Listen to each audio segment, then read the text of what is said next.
I've helped women from all corners of the world to take control of their finances and build a level of financial freedom they once thought was impossible. But in order to grow your money, you must first stop losing money. Because here's the thing, most women I work with are not struggling financially because they're not making enough money. They're struggling because they don't know what they're doing with their money. In this video, I am exposing the biggest money traps that are draining your account that you are spending money on right now. And most importantly, I'm going to show you exactly how to eliminate them so that you can keep more money and actually have more money going towards growing your wealth. Okay, so let's do a fun little exercise. Grab your phone and just check in.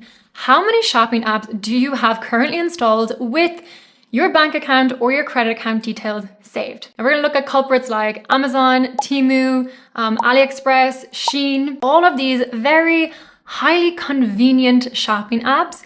But they're not just convenient, they're actually very sophisticated money drains. These apps are designed with this psychological programming embedded in them, with things like limited time offering, the deal's closing, 2 for 1, special offer, and all these little triggers, like little gambling triggers, to really trick the brain and incentivize us to spend more than we intentionally or would have wanted to spend in the first place. Now, I did a little audit of my spending on websites like Amazon with my partner, and genuinely, as aware and savvy as we are, we were still shocked at how many things we were buying unintentionally.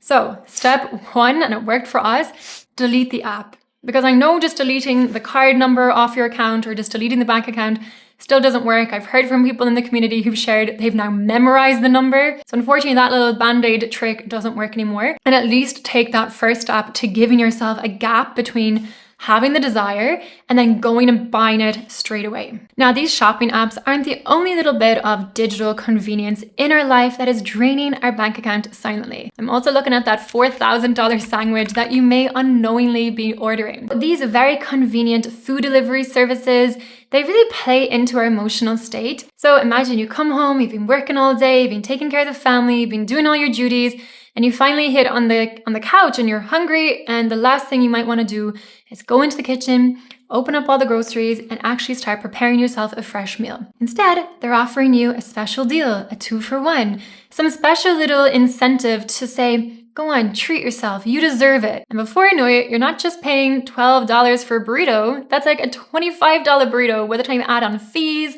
and delivery services and your tip for the person who's delivered it. So it can really, really rack up. Now, again, me and my partner, we love to also treat ourselves once in a while, but we realized it became a little bit ridiculous how much we were using these food delivery services, especially as 2 business owners. We're working all day, we have a 7-year-old. And at the end of the day, it was the last thing we wanted to do was cook a meal. We realized that we were spending over 300 quid a month just on like not even big meals, nothing fancy, just a burrito here or whatever. And so over the course of the year, that was almost $4,000, which is insane. And that is money I much rather have working for me in my savings, in my investments, than just going down the drain on food that really wasn't that special. Now, it's not just convenience that tricks us into spending money on things that we don't really want. I asked this question to my community, like what were some of the biggest expenses that they've spent money on that they regret? And it wasn't the luxury items, and it certainly wasn't that big trip away. It was actually all the stuff that is gathering dust in their closet, having to keep up with these new fashion trends, seeing all these like Zara hauls or these big fashion hauls on social media, and having this like sense of, I need to keep up my style. I need to always be wearing something new, especially for those going into an office or who were very social. Now, research shows that women only really wear about 20% of their wardrobe, which is crazy, but I can totally attest to it, which means 80% of your wardrobe is literally going to waste. And that means 80% of all of that money that you've been spending on clothes has literally gone down the drain and could have been so much better used in building your goals and working towards that dream of true financial freedom. Now, it's not only throwing money down the drain, but it's also doing really bad things for our environment, because especially nowadays with fast fashion and these sites like Shein that are popping up, people are buying so much clothes, consuming so much, and they're doing it almost like on a monthly basis that they can replenish it, which just isn't sustainable. So check in the next time, implement a 30-day wait period or some type of buffer period between the desire and the action, right? You might want something, write it down, keep a note of it that, I need to get a new pair of shoes. I actually need to invest in a new pair of jeans. But be savvy about it. Spend a little bit more money, get something really quality that you know is going to stand the test of time, last, and it's going to feel so much better to wear than just constantly buying and throwing things out. It's not a cycle that will work good for your pocket or the environment. So make better choices that are good for you and for everyone else too. And when it comes to that 30-day wait period for updating your wardrobe, I feel like we need something similar when it comes to buying kids toys. Now, I'm an auntie to 4. Me and my partner have a 7-year-old. So I'm not saying don't buy kids toys. Of course, I love buying the toys for them, and it's brilliant, and you see them light up and they're so happy and it's wonderful. However, when my partner comes home with a new PS5 or the new VR set or a new iPad that the 7-year-old just has to have, but my 7-year-old is inside playing the Lego set and he's sat down on the PS5, I do have to wonder what is the intention behind this buying purchase or behind buying this item. And so what I've begun to notice is that so often we are buying things for kids in our lives because they were things that we wish we might have had, or it's to compensate for some kind of guilt that we feel. Like maybe we weren't as present for that week or that month, or we're not around as often as we'd like to be, or we're not spending as much quality time, and we think we'll compensate by buying nice things. And I totally get the intention behind it. I get the motivation. But again, it's just coming back to, why are you buying these things? Do they really need them?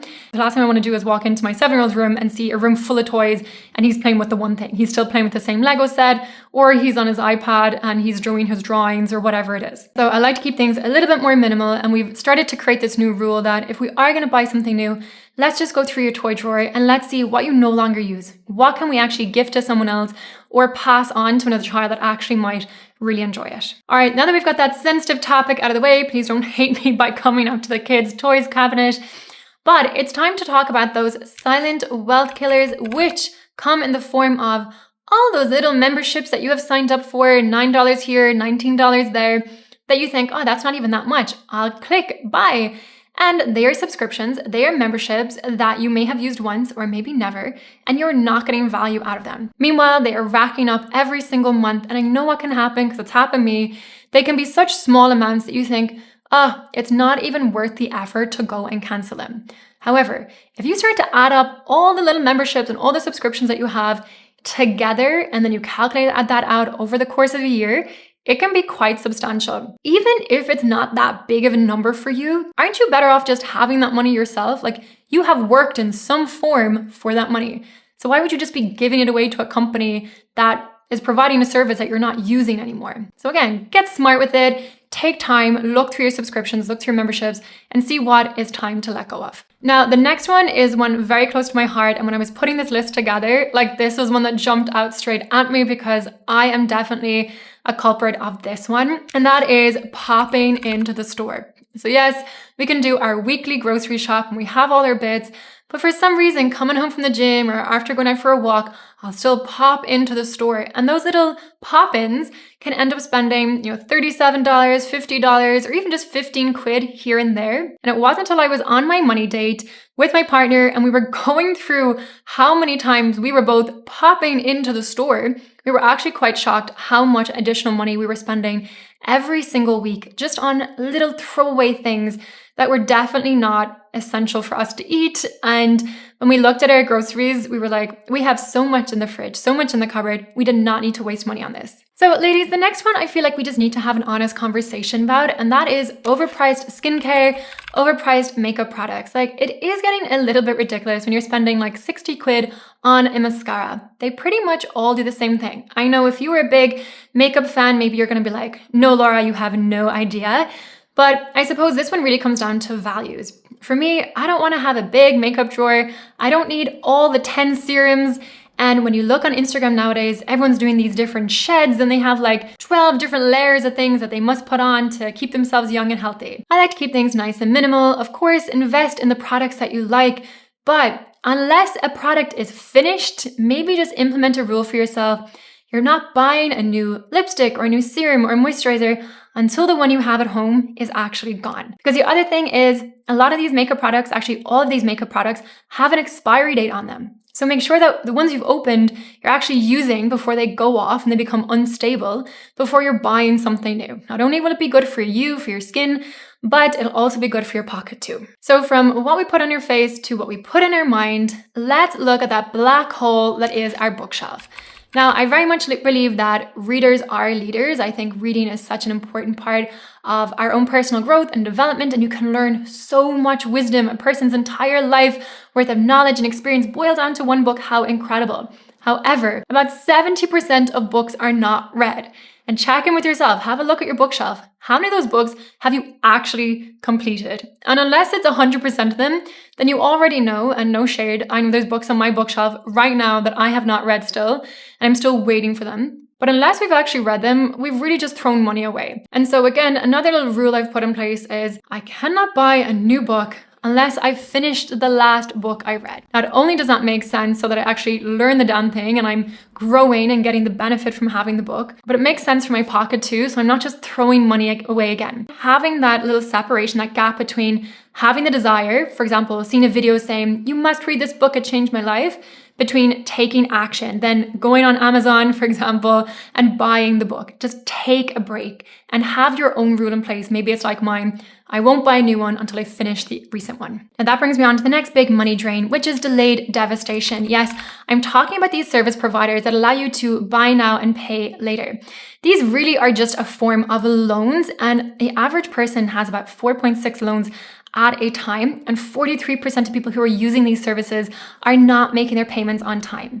And that means incurring big fees, late charges, penalties, which are racking up really, really quickly. And before you know it, those clothes that seemed really cheap or those gadgets that you wanted to buy have now become incredibly expensive because you're paying for the fact that you've overextended yourself and you've bought things that actually you probably shouldn't have bought at all. Now, if you can identify just $100 that is currently going into one of these money sinkholes, and you decide, you know what, instead I'm going to divert that money into an investment account that will grow at about 7%, and you do that for the next 20 years, you will have amassed over $25,000 from making that one decision. So watching this video could literally be transformational for you and your financial future.